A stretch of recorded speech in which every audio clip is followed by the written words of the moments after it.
este mismo año. En una ocasión lamentó que... Escuchamos a Pedro Sánchez en la Asamblea de la ONU. La desgracia hace los hombres hermanos. Es triste, pero es un hecho frecuente. Los seres humanos solo nos comportamos como una hermandad cuando nos sentimos amenazados por una misma desdicha. Esta desdicha del COVID-19 es la gran crisis de nuestra generación. Y esta emergencia nos ha hecho cobrar súbitamente conciencia, más que 1000 tratados o discursos, de que formamos parte de un solo mundo. Ya habíamos recibido serios avisos previos. Ya un virus identificado por primera vez en un río de la República Democrática del Congo, el ébola, se extendió por varios países africanos y saltó después a Europa. Ya una variante del influenza virus A sufrió una mutación y dio un salto de un cerdo a un ser humano en el estado de Veracruz, en México, luego bautizado como gripe A, que acabó causando decenas de miles de fallecidos en varios continentes. Ahora, este mismo año, un brote localizado inicialmente en un mercado de Wuhan, en China, ha paralizado al mundo entero durante meses y ha sumido a la humanidad en la peor crisis del último siglo. Las consecuencias sanitarias, económicas y sociales del COVID-19 solo son comparables con la que la humanidad sufrió durante la gripe del 18, la Gran Depresión económica o la Segunda Guerra Mundial. El virus afecta a toda la humanidad sin hacer distinción de ideología, de frontera ni de fortunas. Pero frente al virus sí cuenta la pobreza. La pobreza ha demostrado ser el factor que todo lo agudiza o lo atenúa. La pandemia ha agravado las dificultades y las desigualdades. La pandemia ha ensanchado la brecha de la injusticia y de la vulnerabilidad. En Eswatini, el pequeño país del sur de África, el año pasado se contagiaban al día 1000 mujeres de VIH. Se crearon entonces escuelas, espacios seguros, exclusivos para ellas, para los adolescentes y también para los más jóvenes. Eswatini estaba ganando la batalla contra el SIDA 10 años antes de lo previsto. La pandemia, además de ensanchar brechas, ha detenido súbitamente y bruscamente el progreso. Ha detenido la esperanza de millones y millones de ciudadanos. El virus no entiende tampoco de tecnología, pero cuando las sociedades se han visto obligadas a reaccionar frente a la pandemia, cuando han reducido los contactos personales, incluso cuando han recurrido al confinamiento, cuando han tratado de mantener el pulso del trabajo de su empresa, de su negocio, el pulso de la educación, el ritmo de su ocio, de sus afectos, la digitalización se ha mostrado la alternativa más efectiva para mantener la actividad social. El virus tampoco selecciona los contagios en función del género, pero cuando se ha cebado en grandes proporciones, como estamos viendo, de nuevo han sido las mujeres quienes han asumido el peso esencial de los cuidados y de la atención. El virus, por fin, tampoco entiende de medio ambiente ni de cambio climático, pero esta emergencia sanitaria terrible nos ha hecho cobrar conciencia del verdadero significado de la expresión emergencia climática. Una amenaza frente a la que no existe otra vacuna que la respuesta conjunta y unida de la humanidad. Estos, junto a la emergencia sanitaria más inminente, son los 4 retos a los que hacemos frente. En primer lugar, el desafío de la emergencia climática. En segundo lugar, el desafío del progreso técnico y la revolución industrial que acarrea la digitalización. En tercer lugar, el desafío de la superación de las desigualdades lacerantes y la pobreza. Y en cuarto lugar, el desafío de la plena igualdad entre hombres y mujeres y la extirpación de cualquier forma de discriminación en razón de género, raza o procedencia. El primer reto atañe a la emergencia climática. Y si observamos la fotografía de nuestro mundo, podemos comprobar ilusionados que el agujero de ozono se recupera poco a poco gracias a un protocolo internacional que es el Protocolo de Montreal, que obligó a los gobiernos a reducir drásticamente las emisiones de CFC.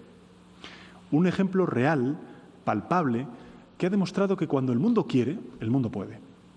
Un ejemplo que se suma a otro caso de éxito, por ejemplo, como es el Tratado Antártico, por el cual todo el territorio al sur del paralelo 60 de la Tierra está protegido de cualquier injerencia y solo puede ser utilizado por motivos científicos. Y es que podemos alcanzar los objetivos de desarrollo sostenible que se refieren al clima, a la vida submarina y a los ecosistemas terrestres si nos lo proponemos. Esta asamblea es el espacio adecuado para reflexionar sobre el impacto que la pandemia tiene en los objetivos de desarrollo sostenible y en la década de acción. El Foro Político de Alto Nivel de 2021 debería celebrarse excepcionalmente a nivel de jefes de Estado, de jefes de Gobierno, para acordar medidas urgentes que nos permitan cumplir con los objetivos que nos marcamos hace 5 años. No podemos bajar la guardia, ser conformistas, porque aún está todo por hacer. En lo que va de año han ardido 2 millones de hectáreas en el estado de California. Una isla de plástico que triplica el tamaño de Francia flota en el Océano Pacífico y destruye nuestros ecosistemas marítimos. Y la desertificación y la sequía amenazan seriamente los medios de subsistencia de más de 1.200 millones de seres humanos en todo el mundo, produciendo movimientos migratorios insoportables. Y por encima de todo, sabemos que nos queda muy poco tiempo para evitar que la crisis climática sea irreversible. Carece, por eso, de todo sentido que ningún responsable público se permita despreciar el Acuerdo de París y sus compromisos de acción. El segundo reto está, pues, asociado a la cuarta revolución industrial y a la digitalización. Los 2 últimos siglos han visto multiplicarse la renta mundial por más de 20, en contraste con el estancamiento que había seguido la economía mundial en las centurias precedentes. Desde entonces se han sucedido las revoluciones industriales que han desplazado la actividad laboral desde la agricultura hasta la industria, luego a los servicios, han incrementado la productividad, el consumo, con ellos también el bienestar y la esperanza de vida, aunque evidentemente de forma dolorosamente desigual. La cuarta revolución industrial que vivimos tiene un alcance y una velocidad insólitas y puede alterar todas las esferas de la vida para bien o para mal. Puede proporcionar mayor ocio o generar más paro, puede fomentar el conocimiento humano o el control y la manipulación de las personas, puede impulsar el progreso conjunto de la humanidad o ahondar, como desgraciadamente estamos viendo, las desigualdades. Un dato ilustra este contraste tan enorme. Se espera que el 40% del Producto Interior Bruto de la Unión Europea corresponda pronto, muy pronto, a actividades digitales. Mientras, en otros continentes, como por ejemplo el africano, apenas 4 de cada 10 personas tienen acceso a Internet. La digitalización encierra además un potencial enorme para reducir las emisiones y atajar la emergencia climática. La inteligencia artificial, aplicada a datos masivos, el llamado Internet de las cosas, facilitan una logística, un transporte mucho más eficiente, una reducción de las emisiones de CO2, una minería y una agricultura menos agresivas, el uso de las energías renovables y el fomento de la economía circular. El tercer reto está asociado a la reducción de las desigualdades. Represento a un gobierno de orientación progresista que ha hecho bandera de la erradicación de la pobreza infantil y de la reducción de las desigualdades dentro de nuestras fronteras, en España. Pero más allá de la orientación específica de cada gobierno, hay que recordar que incluso quienes justifican ciertos grados de desigualdad distinguen entre lo que llaman la desigualdad útil y la desigualdad opresiva.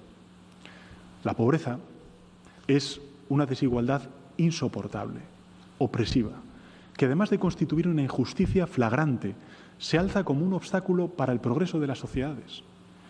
Y si es así, en el seno de cada país, otro tanto sucede con la desigualdad entre países. Hay estudios que acreditan que la diferencia de la renta per cápita media de los distintos países explica más del 85% de la desigualdad de rentas existentes en el mundo. Así pues, atajar la desigualdad exige hacerlo dentro de cada país, pero también y sobre todo reducir la distancia entre la renta media de los diferentes países. El cuarto gran desafío es la total, absoluta, plena igualdad de derechos de las mujeres. Los avances en estos últimos años son incontables. En educación, en derechos civiles, en derechos laborales.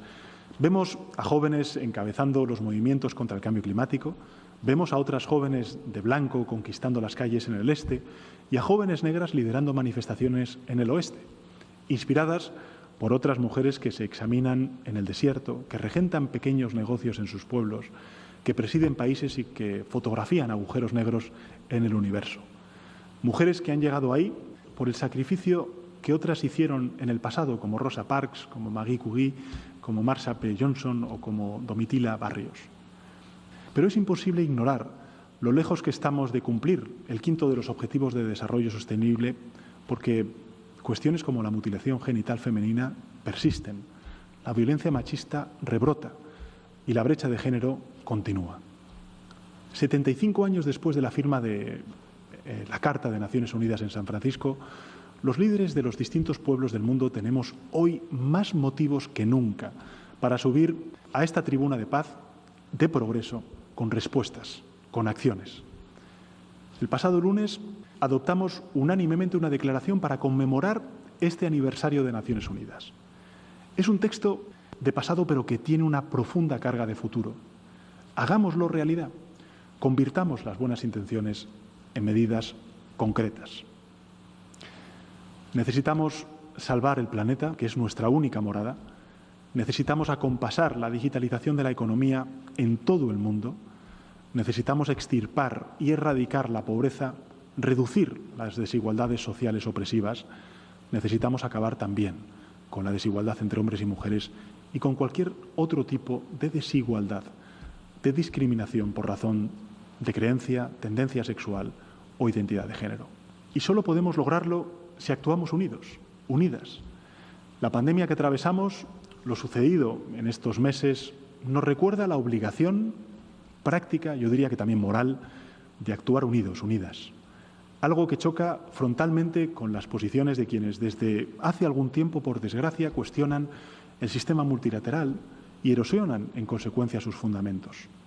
Las preguntas son bien sencillas. ¿Cómo podemos pedirle, por ejemplo, a la Organización Mundial de la Salud que lidere la respuesta frente a la pandemia de forma efectiva si sus recursos se ven cada vez más mermados? ¿Cómo podemos abogar por un mundo abierto, interconectado, donde el conjunto de la ciudadanía tenga libertad y mayor calidad de vida si demonizamos la inmigración y revertimos las reglas del comercio internacional? ¿Cómo podemos avanzar en la defensa de los derechos humanos, en la protección del patrimonio de la humanidad, si damos la espalda a las iniciativas creadas al efecto? Sin duda, el sistema que representa Naciones Unidas necesita reforma, actualizaciones. Lo ha dicho en innumerables ocasiones el secretario general de Naciones Unidas. Pero la única solución aceptable es la del perfeccionamiento, porque sabemos bien a qué conduce el repliegue nacionalista y el proteccionismo, a la desigualdad, al aumento de las tensiones y, en última instancia, al enfrentamiento.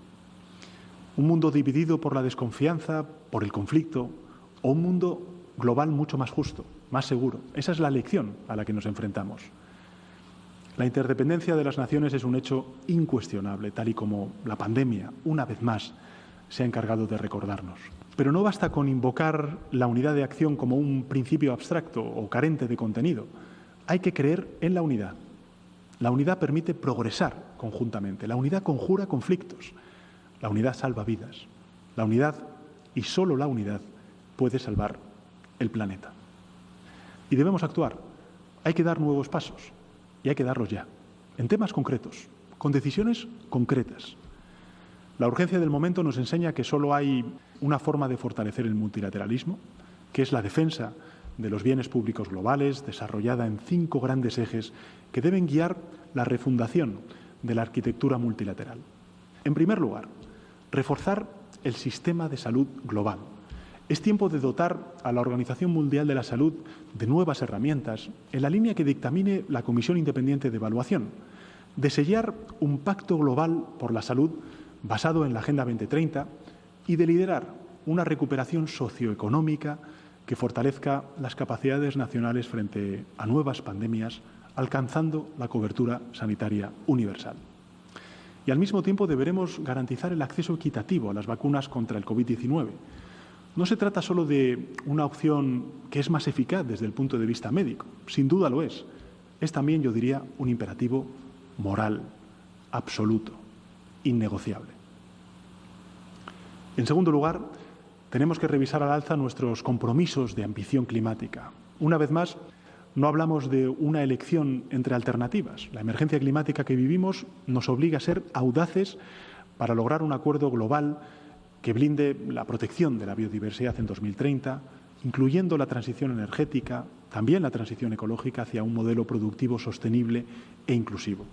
En tercer lugar, reforzar el sistema multilateral para el mantenimiento de la paz y la seguridad internacionales.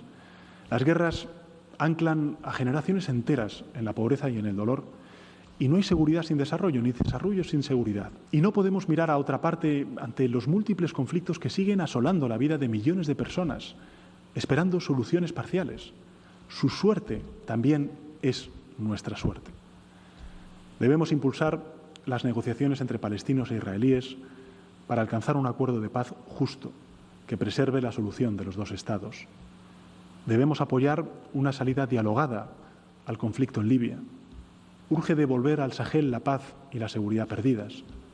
Es necesario alcanzar una solución política justa, duradera, mutuamente aceptable al conflicto del Sáhara Occidental, tal y como establecen las resoluciones del Consejo de Seguridad y en el marco de disposiciones conformes a los principios, a los propósitos de la Carta de Naciones Unidas. Queremos seguir apoyando los esfuerzos de Naciones Unidas allí donde está teniendo éxito, como en Sudán, pero también allí donde necesita del respaldo unánime del conjunto de la comunidad internacional, como, por ejemplo, en la lucha contra la proliferación de armas o en la aplicación del Plan de Acción Integral Conjunto. Para España, mi país, tiene especial interés el estatus de Gibraltar tras la salida del Reino Unido de la Unión Europea. En este asunto estamos llamados a cumplir con la doctrina de Naciones Unidas sobre Gibraltar, con la que España se alinea plenamente, y deseamos trabajar por el desarrollo de un área de prosperidad social y económica que abarque todo el espacio de Gibraltar y el campo de Gibraltar. Y en cuarto lugar, defender más que nunca la democracia y los derechos humanos, promoviendo la protección de personas, de organizaciones, de comunidades, de redes a nivel internacional y local. La democracia es mucho más que una forma de gobierno, es un régimen de vida dotado de valores para la humanidad entera, sin distinción de origen ni condición, que requiere de nuestro esfuerzo y ejemplaridad para combatir con éxito a quienes se oponen a ella. Y por último, y en quinto lugar, apostar por el multilateralismo financiero.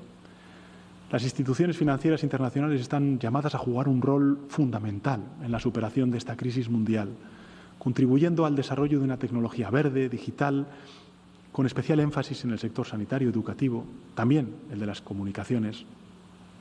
Algunas regiones como América Latina y el Caribe, con las cuales mi país, España, tiene unos vínculos evidentes, están sumidas en una crisis económica igual de profunda que la que sucedió a la Segunda Guerra Mundial. Por eso, a instancias de España, convocamos en junio una conferencia de alto nivel, haciendo un llamamiento a las instituciones financieras internacionales para que presten apoyo a toda la región. Y es que el nivel de renta de un país no puede ser el único criterio para que éste pueda acceder a los instrumentos de financiación internacional.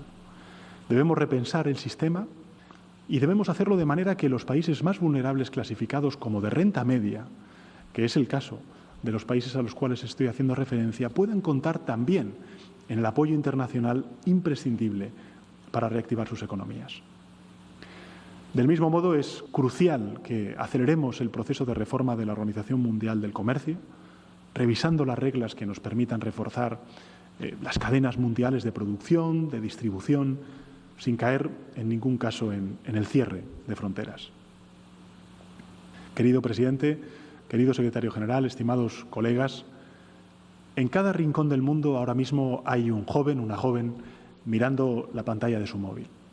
En las calles más escondidas de Nápoles, en una subasta de pescado en Estambul, en la plaza del Zócalo de Ciudad de México, en la Amazonía ecuatoriana o en un mercado en la India.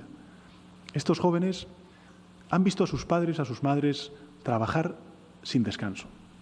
Todavía los ven. En la Villa El Salvador, a las afueras de Lima, en Tánger, en Popasna, en todas partes del mundo. Y quizá estos y estas jóvenes se pregunten ¿para qué trabajan sus padres, sus madres sin descanso? Si nada a su alrededor cambia, si nada a su alrededor mejora, si no hay nada que transforme y mejore sus vidas, si no divisan en definitiva esperanza, en un horizonte. En la mayoría de los lugares del mundo, cuando los jóvenes miran a su alrededor, no ven una oportunidad de vida.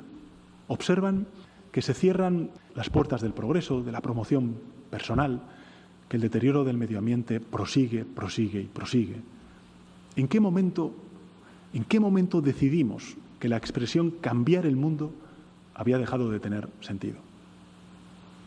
Me pregunto si alguno de esos millones de jóvenes nos está viendo ahora mismo, a través de su pantalla de móvil. Me pregunto qué pensarán de nosotros y nosotras si nos ven. Porque hay otro virus que recorre el mundo, y es el virus de la decepción, del hastío, del descrédito, incluso de la indiferencia. De esos jóvenes que nos escuchan o que desgraciadamente la mayor parte de ellos no nos escuchan en las 4 esquinas del mundo. Ese virus lo hemos estado inoculando con cada nuevo desacuerdo entre nosotros, con cada incumplimiento de lo previamente acordado, con cada deserción de nuestros compromisos, de nuestras responsabilidades hacia el resto de los países. Por inacción o por omisión, hemos permitido que el desafecto y la desconfianza hacia la gobernanza se extiendan por el mundo. Por indiferencia o por cobardía, hemos ignorado amenazas, realidades que hoy afectan seriamente a la salud física, política y moral del conjunto del planeta. Contemplamos el retorno de nacionalismos excluyentes que pensábamos acabados, la xenofobia, de fantasías autárquicas, de autoritarismos impúdicos. Asistimos al auge de liderazgos basados en la demagogia, en la mentira, en el fomento del odio, la confrontación. Y frente a ello, quisiera hacer un llamamiento al conjunto de la comunidad internacional, una invitación, en definitiva, a entender el momento histórico en el que nos encontramos, formulada precisamente desde la urgencia del presente y desde la pasión de las convicciones. En nombre de los jóvenes, tenemos la obligación de actuar, por todos nosotros, pero especialmente por quienes nos escuchan desde la incredulidad o desde la indiferencia. No podemos condenar a la juventud por primera vez en 2 siglos a un mundo peor, más injusto, más desesperanzado, a un futuro de resignación sin alternativas. No podemos entregarla en manos de quienes trabajan por volver a alzar fronteras físicas, ideológicas, que tanto trabajo nos costó derribar. Debemos, en consecuencia, anticiparnos. Hay que entender que muchas de las ideas que han condicionado el orden social, el desarrollo económico de los últimos años, yo diría que de las últimas décadas, han dejado de ser viables. La emergencia sanitaria que hemos vivido, la emergencia climática que estamos atravesando, las sucesivas crisis, recesiones, depresiones, demuestran a las claras el agotamiento y el fracaso de ese modelo. Por tanto, no podemos seguir aspirando a un crecimiento desbocado e irreal. No podemos construir un mundo basado en la destrucción de las garantías de los servicios públicos o del medio en el que vivimos. No podemos seguir alimentando la ficción de un progreso que solo significa mayores cuotas de injusticia y de desigualdad para millones de seres humanos. No podemos seguir diciéndole a los jóvenes que el esfuerzo es condición suficiente para lograr sus sueños si no hacemos realidad la igualdad de oportunidades. Señor presidente, señor secretario general, queridos amigos, hoy los aquí reunidos en este espacio virtual tenemos el deber histórico, moral, urgente, ineludible, de actuar unidos para dar al mundo el nuevo horizonte de crecimiento y de progreso que merece. Hoy tenemos el deber de ofrecer un horizonte de esperanza a los jóvenes. Es, yo diría, que nuestra mayor responsabilidad, especialmente con esa juventud que hoy no nos escucha. Hemos perdido su atención porque consideran que no somos útiles. Y por esa juventud seremos juzgados. Muchas gracias.